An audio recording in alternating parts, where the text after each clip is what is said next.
Votre médecin vous a prescrit un scanner. Cette vidéo a pour but de vous expliquer les principes de cet examen d'imagerie permettant d'explorer l'ensemble du corps humain.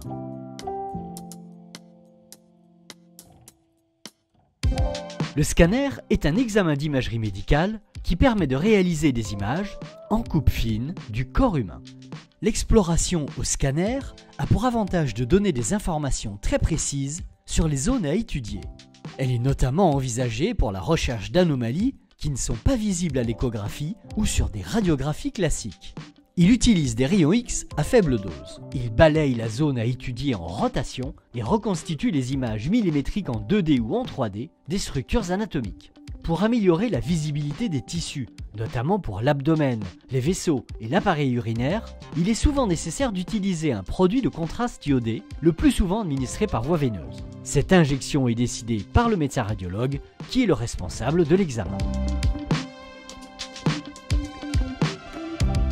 En raison de l'utilisation des rayons X, vous devez signaler si vous êtes enceinte ou pensez l'être. En effet, l'exposition aux rayons X est à limiter au maximum en cas de grossesse afin d'éviter l'irradiation du fœtus. Si vous allaitez, le scanner et l'injection de produits de contraste ne sont pas contre-indiqués. Si une injection de produits de contraste est nécessaire, il est important de signaler au préalable toute allergie ou si vous êtes suivi pour une maladie chronique qui pourrait contre-indiquer l'utilisation de produits de contraste iodés tels que le diabète, l'hypertension artérielle ou une maladie rénale.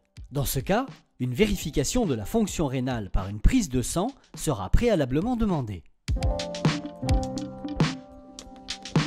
Lorsque vous prenez rendez-vous pour un scanner, munissez-vous de l'ordonnance du médecin. Cela permettra de formuler le plus clairement possible votre demande d'examen. Si vous disposez d'examens antérieurs et ou de comptes rendus d'une éventuelle intervention chirurgicale, pensez à les ramener dans l'éventualité où le radiologue aurait besoin de plus d'informations. Cet examen ne nécessite pas d'être à jeun. L'examen est réalisé par le manipulateur en radiologie sous la responsabilité d'un médecin radiologue. Lors de votre installation en cabine, il vous sera demandé de retirer tout élément métallique qui pourrait arrêter les rayons X. Vous pouvez être amené à retirer aussi certains vêtements. Dans ce cas, une tenue de remplacement à usage unique vous sera proposée. Si l'examen nécessite une injection intraveineuse de produits de contraste, le manipulateur en radiologie vous installera une perfusion dans une veine du bras. Lors de votre installation en salle de scanner, vous êtes tout seul dans la pièce. Vous pouvez communiquer par un microphone avec l'équipe médicale qui suit l'examen derrière une vitre, prête à intervenir à tout moment en cas de besoin. La séance en elle-même dure en moyenne 5 minutes, mais peut être plus longue pour certains examens. Elle comprend plusieurs étapes. Vous êtes allongé sur le dos sur une table d'examen. Pendant l'examen, la table se déplace dans l'anneau. La partie du corps à examiner se retrouve alors à l'intérieur d'un large anneau, ouvert à ses deux extrémités. Dans l'anneau, un tube tourne autour de vous pour prendre les images. Vous ne le voyez pas, mais vous l'entendez quand il se met à tourner. Ce bruit est normal et ne doit pas vous inquiéter. Les images sont ensuite enregistrées. L'acquisition des images est très rapide. Elle dure au maximum 10 secondes, durant lesquelles vous devez rester immobile et ne pas respirer quand on vous le demande, pour éviter que les images soient floues. Votre coopération est très importante.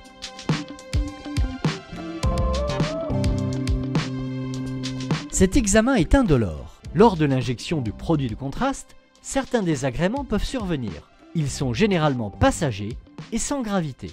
Vous pouvez ressentir une sensation de chaleur dans le bras, puis dans tout le corps, qui se dissipe rapidement. Des nausées pendant quelques secondes, voire plus rarement des vomissements.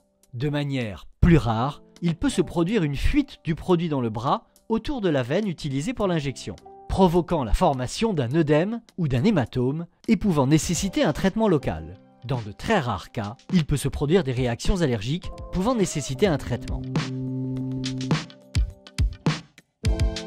Une fois l'examen terminé, votre perfusion est retirée. Pour éviter la formation d'un hématome, vous comprimez votre veine là où l'aiguille a été introduite pendant au moins 3 minutes. Ensuite, vous pouvez vous rhabiller. Si vous avez reçu un produit de contraste, veillez à bien vous hydrater le reste de la journée. Cela permet une élimination rapide du produit de contraste. Après le scanner, 2 situations sont possibles. Soit le radiologue analyse les images rapidement et vous explique tout de suite les premiers résultats, Dans ce cas, n'hésitez pas à lui demander des précisions si vous le souhaitez, soit l'interprétation des clichés demande plus de temps et les résultats vous sont communiqués ultérieurement par l'intermédiaire du médecin demandeur. Dans tous les cas, vous pourrez rentrer chez vous immédiatement, sachant que le compte-rendu d'examen sera envoyé au médecin demandeur.